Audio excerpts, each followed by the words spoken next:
एक garden is in the shape of a square. एक garden है जो एक स्क्वेयर की शेप में है। The gardener grew saplings of Ashoka tree on the boundary of garden at a distance of 1 metre. वो क्या है कि यहाँ पे आप फिगर के अंदर देखें तो आपको अशोका ट्रीज दिख जाएंगे। यहाँ पे कुछ इस तरीके से अशोका ट्रीज बने हुए हैं जो 1 मीटर की डिस्टेंस पर है आपके, इस तरीके से। अब वो कह रहा है 1 metre distance from each other, उनके बीच में जो डिस्टेंस है वो 1 मीटर की, ऐसे यहाँ पे यहाँ पे यहाँ पे यहाँ पे बने हुए हैं। अब वो कह रहा he wants to decorate the garden with rose plants. वो गार्डन को रोज प्लांट्स में क्या करना चाहता है, डेकोरेट करना चाहता है। He choose a triangular region inside the garden. उसने गार्डन के अंदर एक ट्रेंगुलर रीजन ले लिया है। In the above situation, the gardener took help from the students of class 10th. They made a chart for it, which looked like the given figure. 10th class के students ने ऐसा chart बना दिया है जो आपके सामने यहाँ पे बना हुआ है। Based on the above, answer the following question. इसको देखते हुए आप आपको सारे जो बातें हैं उनके आंसर्स देने हैं। If A is taken as origin, A को अगर आप origin ले लें तो पी क्यू आर ट्रेंगल के कोऑर्डिनेट्स लिखने हैं। देखो ये 1 मीटर की डिस्टेंस पे, क्योंकि यहां भी अशोका ट्रीज आपको दे रखे हैं, तो ये हो जाएगा 1 2 3 4 5 6 7 8 9, और ऐसे ही यहां पर 1 2 3 4 5 6 7, ये बन जाएगी पॉजिटिव एक्स एक्सिस और ये बन जाएगी आपकी पॉजिटिव वाई एक्सिस। तो अब आप यहां पे कोऑर्डिनेट्स देख पाएंगे। जैसे पहला क्वेश्चन है कोऑर्डिनेट्स ऑफ पी हमें लिखने हैं, तो कोऑर्डिनेट्स को देख पाना तो क्वाइट इजी होता है, क्योंकि हम केवल वो गिन लेंगे कि एक्स कोऑर्डिनेट कितना है, वाई कोऑर्डिनेट कितना है। जरा देखिए पी के कोऑर्डिनेट्स मुझे लिखने हैं, तो पी के कोऑर्डिनेट्स को लिखने के लिए पी कहां है, इस लाइन पर 1 2 3 4, यानी एक्स कोऑर्डिनेट तो इसका होगा 4, क्योंकि पी इस लाइन पे आ रहा है। अब वाई वाले गिन लो 1 2 3 4 5 6, और वाई कोऑर्डिनेट की वैल्यू होगी 6। सिमिलरली क्यू के लिख देंगे, क्यू पर एक्स गिनो 1 2 3, क्यू जो है वो x is equal to 3 line पर है, तो 3 आ गया। वाई वाला देख लो 1 और 2, वाई आ गया 2।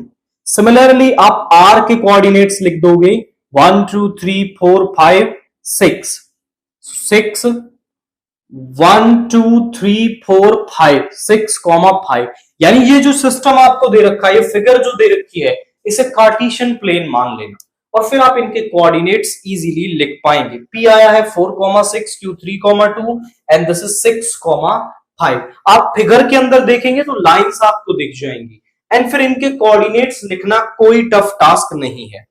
सेकंड का ए पार्ट हमसे कह रहा है find distances P Q and Q R. हमें पी क्यू और क्यू आर डिस्टेंस लिखनी है। सो दिस इज सेकंड का ए पार्ट। पहला हम डिस्टेंस निकालेंगे, दैट इज पी क्यू। अब पी क्यू डिस्टेंस निकालने से पहले मैं आपको डिस्टेंस फॉर्मूला मेमोराइज करवाऊं। ये पॉइंट है x1 y1, जिसे हम नाम दे रहे हैं ए। ये पॉइंट है b x2 y2।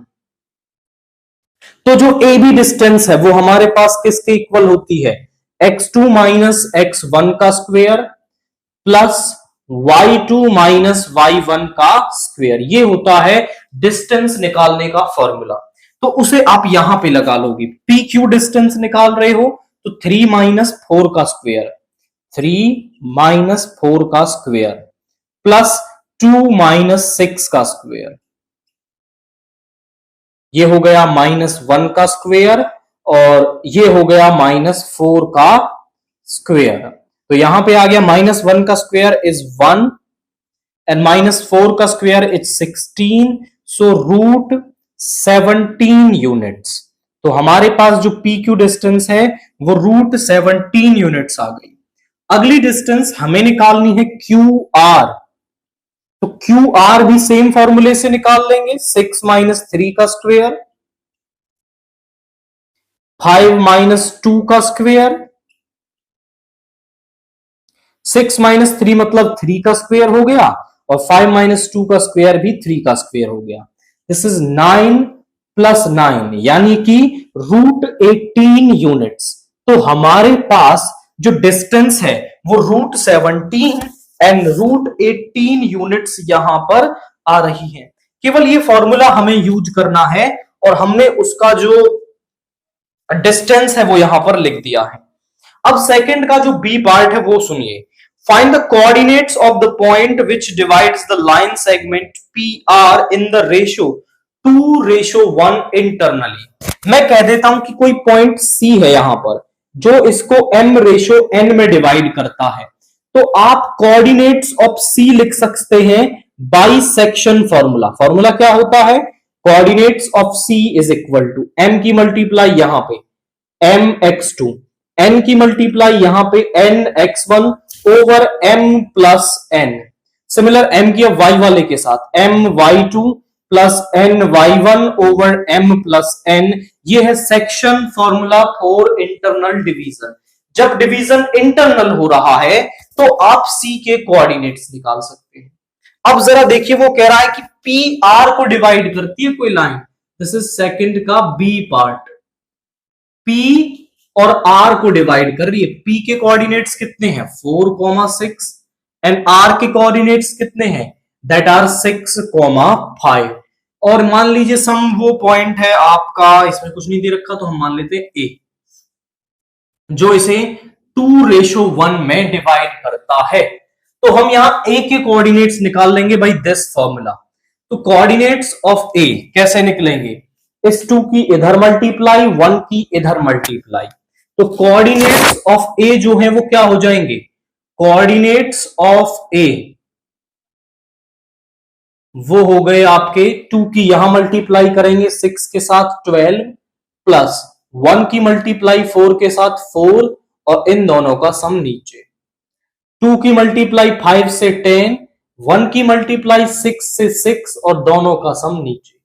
ये हो गया 16/3 और ये भी हो गया 16/3। यानी उस पॉइंट के कोऑर्डिनेट्स जो P और R को ज्वाइन करता है उसे 2:1 में इंटरनली डिवाइड करे, वो 16/3 एंड 16/3 यहां पर है।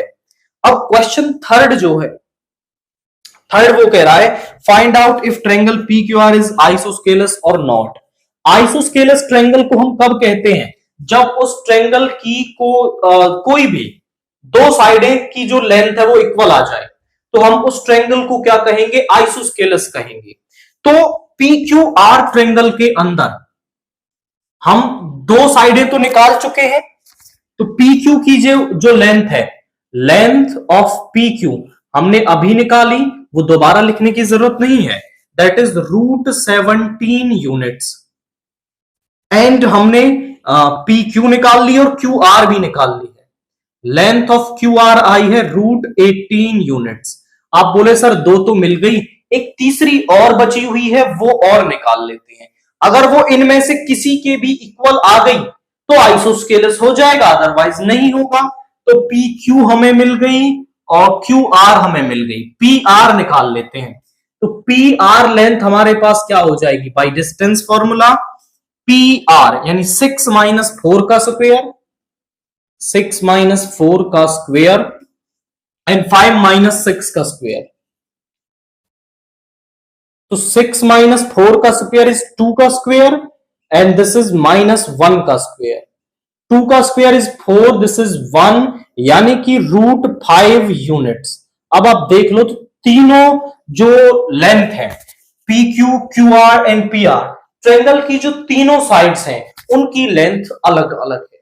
और जब तीनों ही अलग अलग है तो उसके आइसोस्केलस होने का तो मतलब ही नहीं है।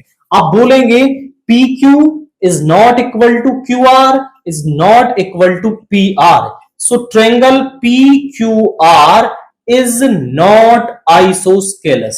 कि वो जो PQR ट्रायंगल है वो आपका आइसोस्केलस नहीं होगा, क्योंकि दो साइडें इक्वल होनी चाहिए उसको आइसोस्केलस होने के लिए, जो यहां पर इक्वल नहीं है।